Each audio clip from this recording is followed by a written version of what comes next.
മുഖ്യമന്ത്രിയായിരുന്ന സമയത്ത് പൊതുമരാമത്തിൻ്റെ ചുമതലയുണ്ടായിരുന്ന മന്ത്രിയാണ് എം വി ജയകുമാർ. അദ്ദേഹം സ്വാഭാവികമായിട്ട് വി എസുമായിട്ട് നല്ല ആത്മബന്ധം പുലർത്തിയ ആളാണ്. എന്താണ് തോന്നുന്നത് ഇപ്പോൾ വി എസിനെ കുറിച്ചുള്ളൊരു ഓർമ്മ എന്താണ്? എന്താ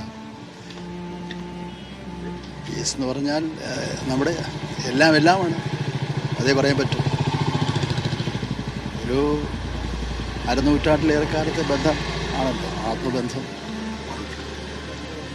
വിദ്യാർത്ഥിയായിരിക്കുന്ന കാലം മുതൽ, പ്രത്യേകിച്ച് അടിയന്തരാവസ്ഥയുടെ കാലം മുതൽ ഉള്ള ബന്ധമാണ്. വിദ്യാർത്ഥി സംഘടന, അതുപോലെ യുവജന സംഘടന പ്രവർത്തനങ്ങളും, പിന്നെ വി എസുമായിട്ടുള്ള യോജിച്ച പ്രവർത്തനവും പോരാട്ടവും. അതാണ് നമ്മുടെ ജീവിതം തന്നെ അങ്ങനെയാണ്. ഈ മന്ത്രിസഭയിൽ വി എസ് മുഖ്യമന്ത്രി ആയിരിക്കുമ്പോൾ മന്ത്രിയായിരുന്ന ആളാണ്. അതിന് മന്ത്രിസഭയിൽ എന്തെങ്കിലും ഓർമ്മകൾ അങ്ങനെ മന്ത്രിസഭയിലെ ഓർമ്മകളേ ഉള്ളൂ. മന്ത്രിസഭയെയും ഒരു ഭരണം എന്ന് നിങ്ങൾ പറയുമല്ലോ, അതിൽ നിന്ന് വ്യത്യസ്തമായിട്ടൊരു പോരാട്ടമായിട്ടാണ് അദ്ദേഹം കാണുന്നത്. ജീവിതം തന്നെ ഒരു പോരാട്ടമായിരുന്നു. അതാണ് വി എസ്. ഒരു യുഗം അവസാനിച്ചു എന്ന് തന്നെ പറയാം. യുഗാന്ത്യം വി എസിൻ്റെ. ആ നന്മകൾ നമുക്ക് വഴികാട്ടിയായി മാറും എന്നാണ് എൻ്റെ പ്രതീക്ഷ. അത് വി എസിനെ കുറിച്ച് പറയുമ്പോൾ ആൾക്കാർക്ക് കൂടുതൽ വാക്കുകൾ അങ്ങോട്ട് പറയാൻ വേണ്ടി കിട്ടുന്നില്ല എന്നൊരു സംഭവം കൂടിയുണ്ട്. വി എസിൻ്റെ കൂടെ വി എസ് മുഖ്യമന്ത്രിയായിരുന്ന സമയത്ത് പൊതുമരാമത്ത് മന്ത്രിയായിരുന്ന ആളാണ് എം വി ജയകുമാർ. അദ്ദേഹം വി എസിന്റെ ഓർമ്മകൾ പങ്കുവെക്കുമ്പോൾ തിരിച്ചെത്താൻ ഇപ്പോൾ വിജിൻ കൂടെ ചേരുന്നുണ്ട്. നിരവധി ആളുകൾ വിജിനൊപ്പവും കൂടി ഉണ്ടെന്നാണ് മനസ്സിലാക്കുന്നത്. അവർക്കും വി എസിനെ അനുസ്മരിക്കാനും വി എസിനെ കുറിച്ച് പറയാനുമുണ്ടെന്ന് മനസ്സിലാക്കുന്നുണ്ട്. വിജിൻ, അവിടെ ആരൊക്കെ എത്തുന്നുണ്ട്, എന്താണ് അവരുടെ പ്രതികരണങ്ങൾ? നമുക്ക് അവരുടെ ഒരു പ്രതികരണങ്ങളിലേക്ക് കൂടെ പോകാം. വിജിൻ.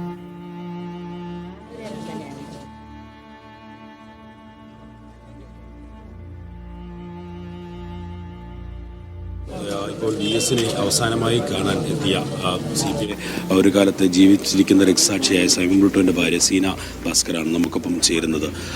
വി എസിനെ കാണാനായി അവസാനമായി എത്തിയതാണ്. കാണാൻ കഴിയുമെന്ന് പ്രതീക്ഷിച്ചിരുന്നില്ല.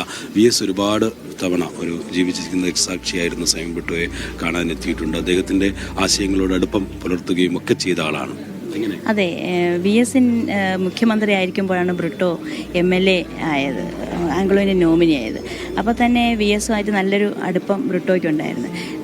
വി എസിൻ്റെ മണ്ഡലത്തിലെ ചെറിയ ചെറിയ റോഡുകൾ, ആ റോഡുകൾ ഉണ്ടാക്കാൻ പിന്നെ ഫണ്ട്, ബ്രിട്ടോൻ്റെ ഫണ്ടെന്ന് പറയുമ്പോൾ ഓൾ കേരളയാണ്.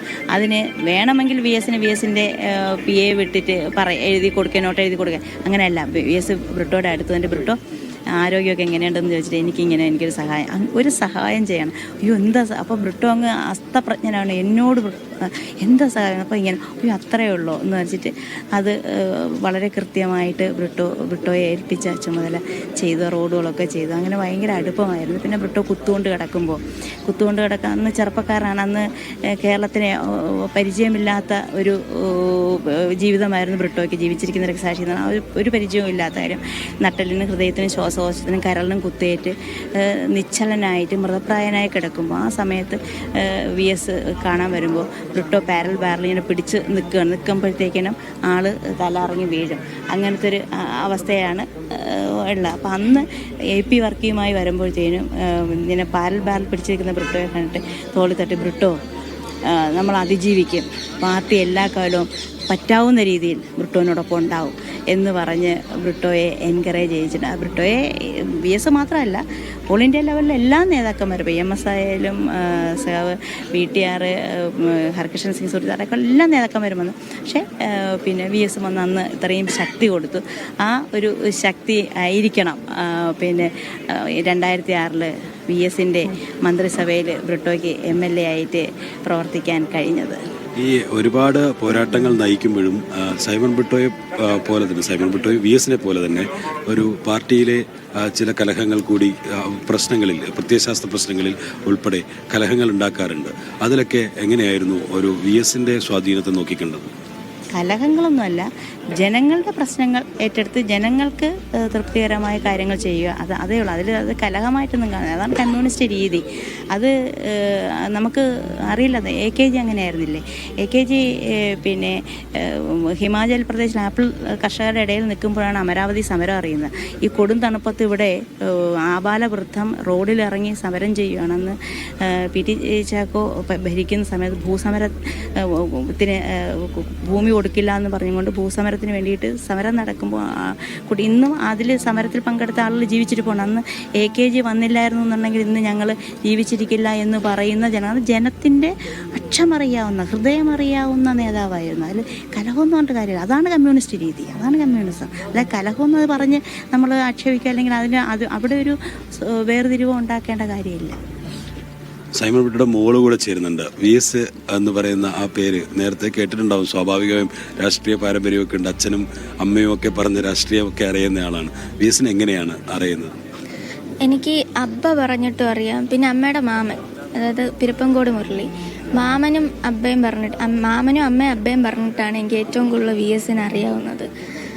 അപ്പോൾ എനിക്ക് പണ്ട് തൊട്ടൊരു VS സ്റ്റാച്ചു ഉണ്ടായിരുന്നു. അതായത് VS കൈപൊക്കി ഈ ജനങ്ങളെ അഭിസംബോധന ചെയ്യുന്ന ആ ഒരു ജനങ്ങളെ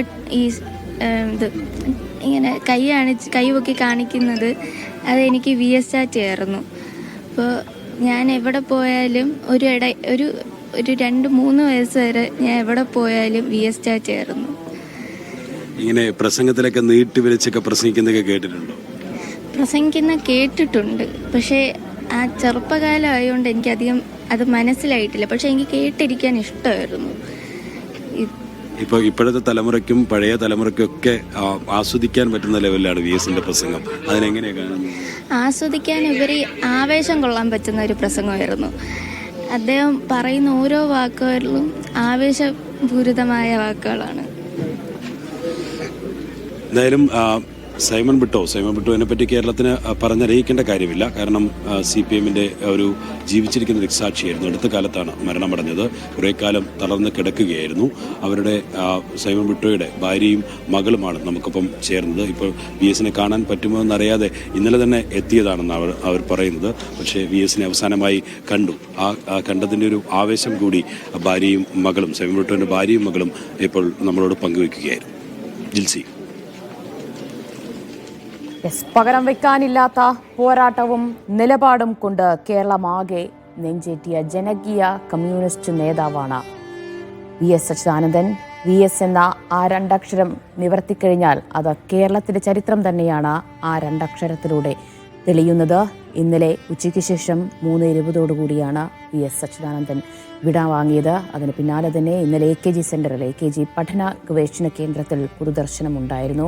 അവിടെ എത്തിച്ചതിന് പിന്നാലെ തന്നെ വലിയ ജനപ്രവാഹം തന്നെയായിരുന്നു നമ്മൾ കണ്ടത്. എത്രത്തോളം ആഴത്തിലാണ് VS എന്ന ആ മനുഷ്യൻ ജനഹൃദയങ്ങളിൽ ഇടം പിടിച്ചിട്ടുള്ളത് എന്ന് വ്യക്തമാക്കുന്നത് തന്നെയായിരുന്നു ആ ജനത്തിരക്ക്. രാത്രി 11:30 വരെ ആ പൊതുദർശനം നീണ്ടു. എന്നിട്ടും അണമുറിയാത്ത ജനപ്രവാഹം വീണ്ടും അവിടെ ഒഴുകിയെത്തുന്നത് നമ്മൾ കണ്ടു. ഒരു നോക്ക് കാണാൻ, VSനെ ഒരു നോക്ക് കണ്ട് അന്ത്യാഭിവാദ്യം അർപ്പിക്കാനായി നിരവധി പേർ അവിടേക്ക് എത്തുന്നുണ്ടായിരുന്നു. പക്ഷേ അവരെയെല്ലാം പൊതുദർശനം കാണിക്കാൻ, അല്ലെങ്കിൽ അവരെയെല്ലാം ഒന്ന് കാണിക്കാനുള്ള സമയമില്ലാത്തത് കൊണ്ട് വളരെ വേഗത്തിൽ തന്നെ അവിടെ നിന്ന് മൃതദേഹം വീട്ടിലേക്ക് കൊണ്ടുപോവുകയായിരുന്നു. തിരുവനന്തപുരത്തെ വേലിക്കകത്ത് വീട്ടിലേക്കാണ് ഇന്നലെ രാത്രി 12 മണിയോടുകൂടി മൃതദേഹം എത്തിച്ചത്. ഇന്നിപ്പോൾ രാവിലെ 9 മണിക്ക് അവിടെ നിന്നും മൃതദേഹം ദർബാർ ഹാളിലേക്ക് കൊണ്ടുപോകും. അവിടെയാണ് ഉച്ചവരെ പൊതുദർശനം തീരുമാനിച്ചിട്ടുള്ളത്. ഉച്ചയ്ക്ക് ശേഷം 2 മണിക്ക് വിലാപയാത്രയായി ആലപ്പുഴയിലേക്ക് കൊണ്ടുപോകും. അവിടെയും പൊതുദർശനം